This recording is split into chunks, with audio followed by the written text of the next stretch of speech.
I was in a really gothic mood in like November, and then I think I watched this in December.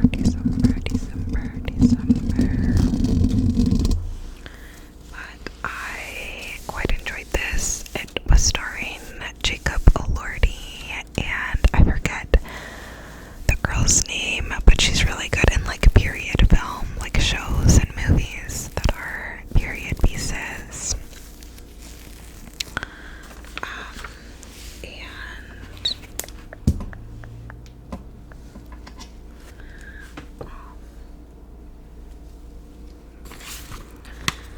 I enjoyed it. Frankenstein is definitely more of a villain.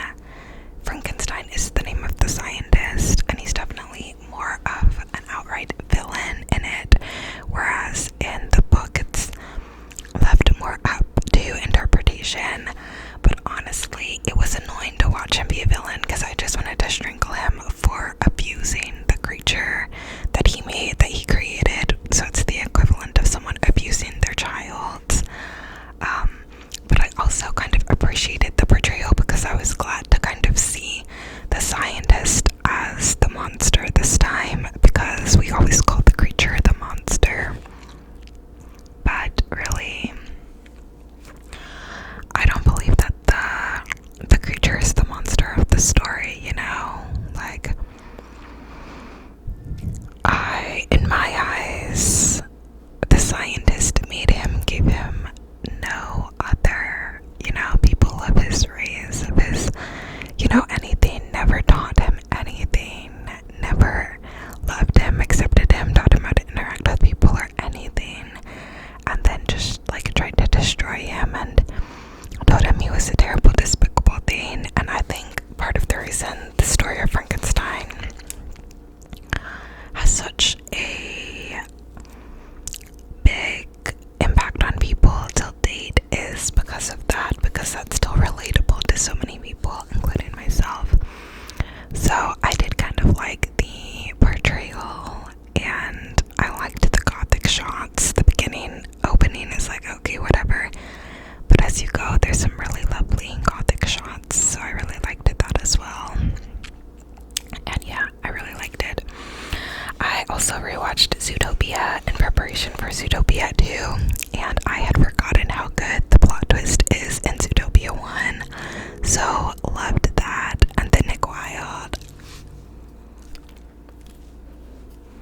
my man. Yes.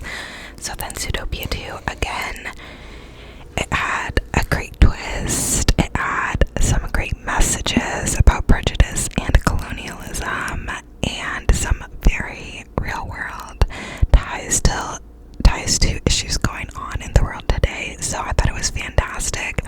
And also I feel like Nick and Hops have such a slow burn going on.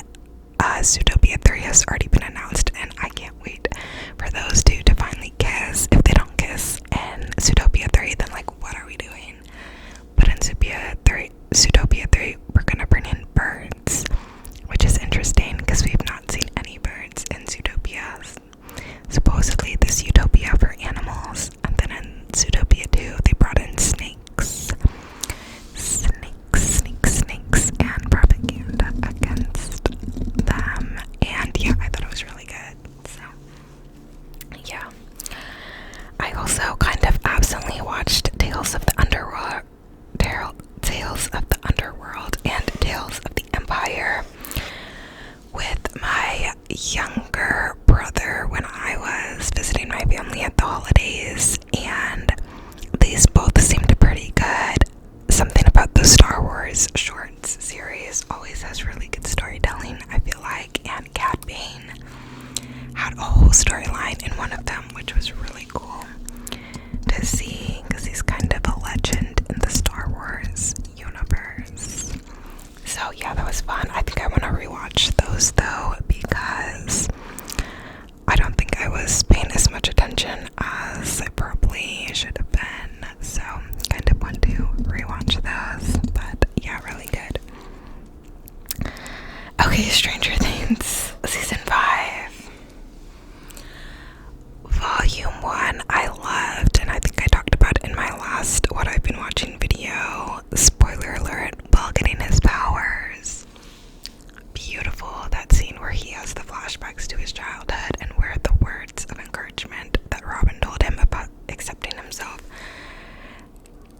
he remembers that, and then, you know, he uses the powers, and it's amazing.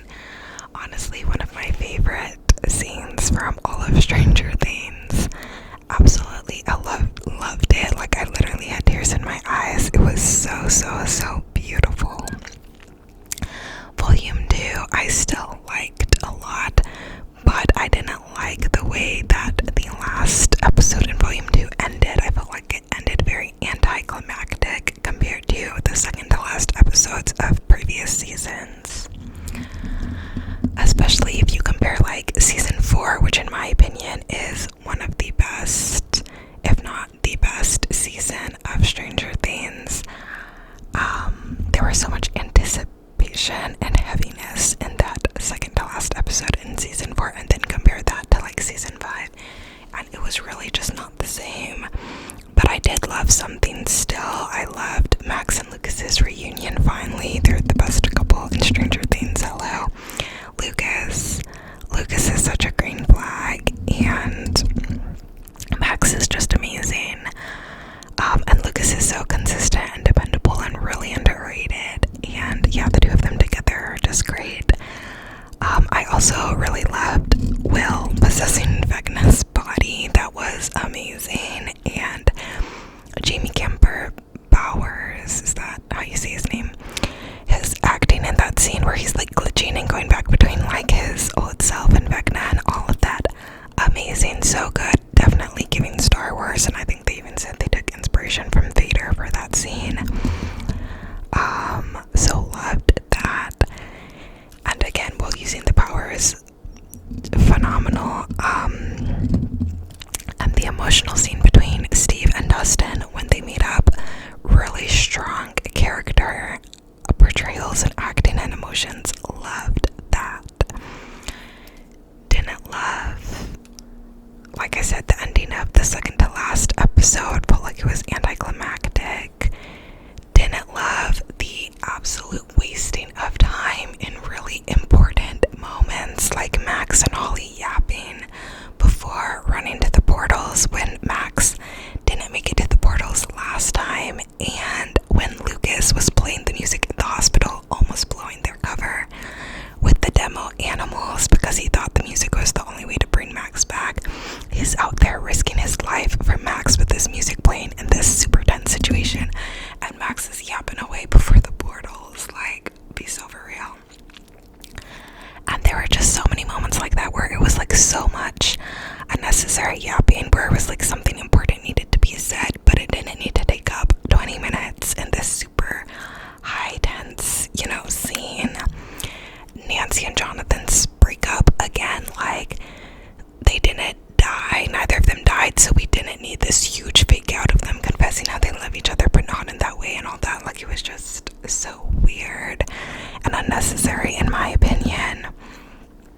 So volume 2, I loved some things and I really didn't care for some other things, and there were some plot holes, like people who hadn't seen Max since she went into a coma, like not being surprised to see her awake and everything and all that. And yeah, then the finale. Unfortunately, I was pretty disappointed with the finale, you guys. The plot holes, like, there were just so many plot holes. Like, where were the demo bats and demo dogs and demogorgons and the creatures in their home plane in Dimension X? Like, where were they, and why did it look like it was a desert there when the Mind Flayer likes it cold and always had to have a cold body in its victims? How were they able to so easily defeat the Mind Flayer? Where were the other demo creatures that could have helped? Like, it just didn't make any sense. They didn't address the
really kidding me? You just wasted our time on this love triangle storyline for 4 entire seasons. Like, you did not need to drag it.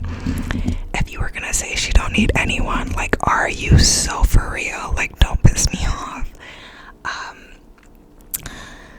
11 and Mike, I'm sorry, I feel zero chemistry between the two of them. He never tells her he loves her, and the scenes together, I feel like he shows no emotion towards her. Like, I do not see any connection between the two of them. Like, to be completely honest, I was rooting for Byler.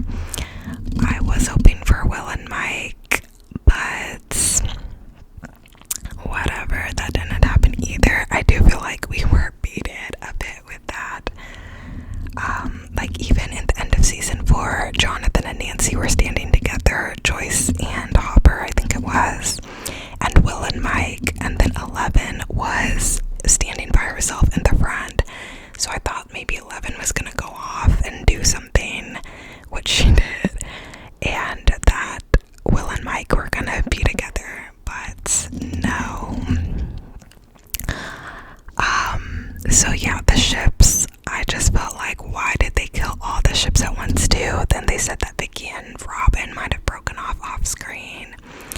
Dustin and what's her name broke off screen. Oh, Susie. Like, it was just so, everything they said, like, oh yeah, it probably happened off screen. Like, the whole last hour being the epilogue was sweet, but also it was like I was waiting for something else to happen, because like it just tied up too cleanly and didn't really make sense. Again, with like none of the demo creatures being out and about and whatnot, like it was just so strange. And the military not like taking Hopper and all of them into custody after they like killed a bunch of their men and stuff, like that's just such a big plot hole. It just doesn't make sense. So yeah, the D&D session at the end was sweet. It was it was sweet and nostalgic and kind of felt right, but like everything leading up to that and the finale made absolutely no sense. So I was extremely disappointed. I find it kind of hard to rate the season as a whole though, because it had some high moments that were just so good, like Will using the powers, Will and Robin's moment, Lucas and Max's reunion, Dustin and Steve's makeup. Like, it had some really strong moments. Will taking over Vecna's body to save Max, like it had some super strong moments, but then it had complete chaos for so much of it that I think it has to rank as one of the last seasons for me. I think it and season 3 are probably my least favorite. People hate on season 2, but season 2 is still really strong, I think. But season 3, I think, might still be my least favorite, even though it did have a good finale. And Hopper's speech, I think, was at the end of season 3, which was really sweet. Which, again, that's another season where it had some really high moments, like the finale with Billy versus the Mind Flayer and Hopper's speech. But the rest of the season just didn't make sense and was so ridiculous with the goofy Russian storyline that season. Like, it just didn't make sense. So I think the high moments of season 4 outweighed the high moments of season 3 for me. So I think it would be over that. So my ranking is probably like season 4 at the top, then season 1, then season 2, because those are really strong. Then season 5, and then season 3 at the bottom, probably. But that could be subject to change, let me know your thoughts in the comments. I'm curious, because I know people are very divided on it, but yeah. And then I saw some clips of the documentary online, and it's so funny them saying that they like hadn't had the finale written before they filmed it, and somebody even brought up, like, shouldn't there be creatures in Dimension X in the documentary, and they didn't fix it. Like, it's just crazy. I also heard one of the brothers like divorced his wife who was helping with the show like right before it, so I'm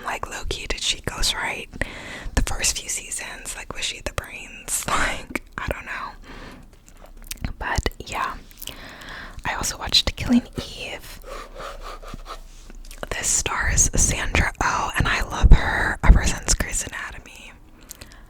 I think she plays obsessive, frazzled, hyperfixated girlies so well. And in this show, she's trying to find this serial killer who's working for this secretive organization called the 12, who like kill famous people for specific agendas and stuff.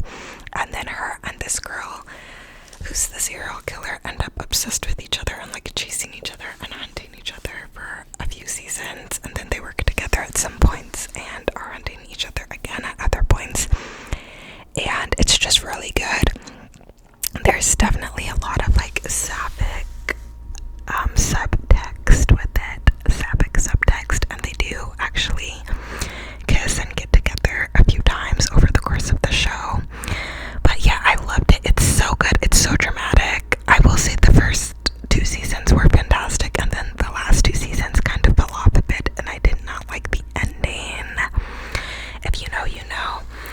But I also heard this is based off of books, so I'm kind of curious if anyone's read the books. Let me know if they're better or worse, because I was hearing mixed reviews online of some people saying they were better, some people saying they were worse, so I am kind of curious. I also watched the latest Emily in Paris season, and I just feel like our girl Emily just keeps going around and around and around, and it's kind of like mindless entertainment, the show, but also I'm like, what is going on? Like, are her and Gabrielle gonna get back together or what? Like, what is going on? And I haven't seen another season renewed yet, so I'm like, okay, what's happening? But at this point, I do feel like her and Gabrielle should just get together, even though their relationship history has been so turbulent. I went back and rewatched the first season, and literally her and Gabrielle like started cheating. Like, she kisses him not knowing he's dating Cammy, then she finds out that he's dating Cammy, then she kisses him again, then he like breaks up with Cammy and tells, I think, Cammy that he loves them both, like both her and Emily. Then Cammy tricks Emily into making a pact not to date him, and Cammy gets back with them. Emily starts dating Alfie, and then like still likes Gabrielle, and then when Emily and Gabrielle finally get together, then Cammy says she's pregnant, and then Emily and Gabrielle split up because of Cammy, and then a new guy enters, and like it's just so messy at this point. Like, I feel like it should have only been a few seasons of that. Like, now that this was, I think, season 5, it's like, oh my gosh, it's getting old. But I also feel like both of them kind of have their lives together now, so I'm like ready for them to get back together again. But so messy. Oh my gosh, just mindless entertainment at this point. I also watched I Love LA, which, you know, follows like millennials and content creators trying to be famous in LA. And I really did not like this at first, because it's that really cringy, over-the-top millennial humor that's like basically the main character is just being like the worst imaginable people you could imagine, like just being so shitty friends and partners, and just like it's just so over the top, and why a lot of times I don't like sitcoms, because it's always like with these types of characters. But it did low-key end up growing on me, and I was pretty interested by the end, so I think I will watch season 2 if it comes out. And it has the guy who plays Peter Malark. I'm totally blanking on his name right now, but yeah, it has him, so that's fun. I also just watched the first 3 episodes of Tell Me Lies season 3, which have just come out. I don't know if this is going to be the final season or what, but I did read the Tell Me Lies book back in the day. Don't really recommend the book. I think it aged really poorly, but it did have some beautiful quotes. But I think the show is so much better. But oh my gosh, already the first 3 episodes, I'm like triggered. I literally had to skip Steven's last few scenes in the last episode, because I just could not. Like, that man is so disturbed and disgusting. I just couldn't even watch it.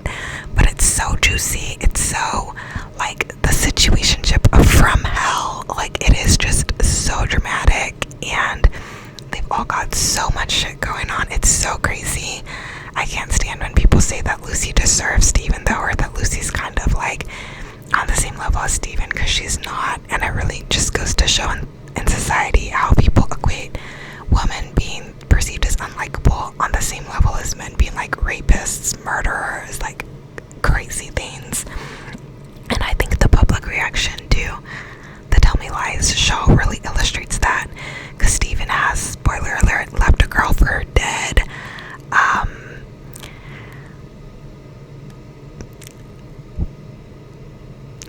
Completely manipulated psychotically every girl in his life and his friends. Serial cheated on anyone he's ever been with. Serial lied to anyone in his life. Like, he's a complete and utter sociopath. And yeah, anyone comparing Lucy to him, like, needs to think about their undiagnosed misogyny, because yeah, that's insane. But okay, People We Meet on Vacation, the movie I watched as well.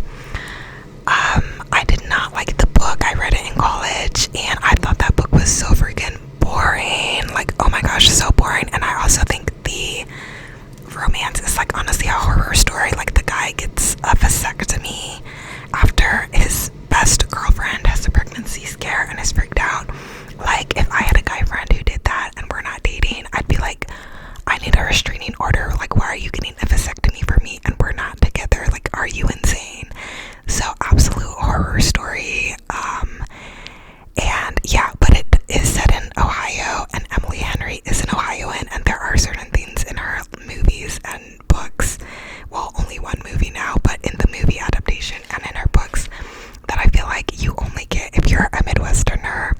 Like, when Poppy and Alex kiss in the movie at the end, and they're on the little island in between two roads, like, that is just such an Ohio moment. Like, they're kissing in this like ridiculous middle of the street. Like, it's just so Ohio. So yeah, I do find her books boring though. I enjoy parts of them, but I also find them boring. But I loved the movie, actually. The plot line and storyline is still not my favorite because, one, there's a lot of like emotional cheating. Like, he's with this girl Sarah and then has the girl best friend, and yeah, obviously you're rooting for them, they get together, but I do feel bad for the girl Sarah because yeah, he strung her along for a long time, like knowing that he was in love with his best friend. So that was messy. And yeah, it's just not my favorite plot line at all. But the movie, as far as rom-coms go, the movie was so well done. The color grading, finally, I feel like all the movies today are that bright light, and it feels like a ring light is on the characters the whole time. It doesn't give natural lighting at all. And it just feels so unrealistic and takes you out of the scene you're supposed to be in, because they're focusing on aesthetics instead of the atmospheric vibe of the scene, right? But this was completely different. It had that grainy, sunny look in the sun, in the vacation sun scenes. Her hair was wavy and frizzy in the humid vacation scenes. It didn't look like she had it curled. Like, it looked natural and wavy and frizzy and like it would in humidity. The wig, the blue wig when they were dancing, immaculate. So fun, so good. Their dance moves in the dancing scene, so fun. It was just like peak rom-com, so I loved it. As much as I don't like the book and don't like the storyline, I actually did really love the movie a lot. And they kind of are like the like classic best friends to lovers. Like, they are the couple for that, so that was cool.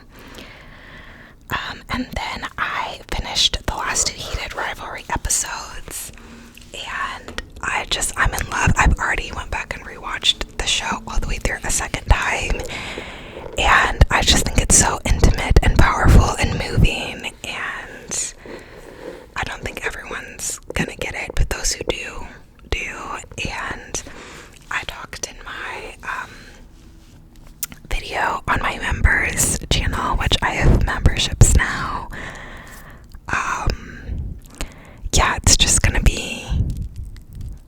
levels.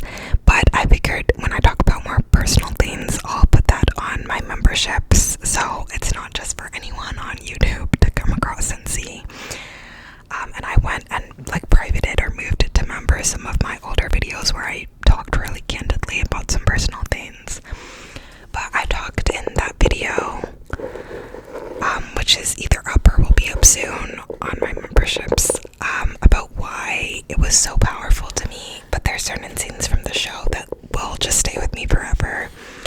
The scene where Scott and Kip kiss and Shane and Ilya just have their jaw dropped and they're just completely shocked because they could not even fathom that that could be their life, or that they could do that, they could have that. Like, they've been in such shackles in their mind that they don't know that they can exist like that.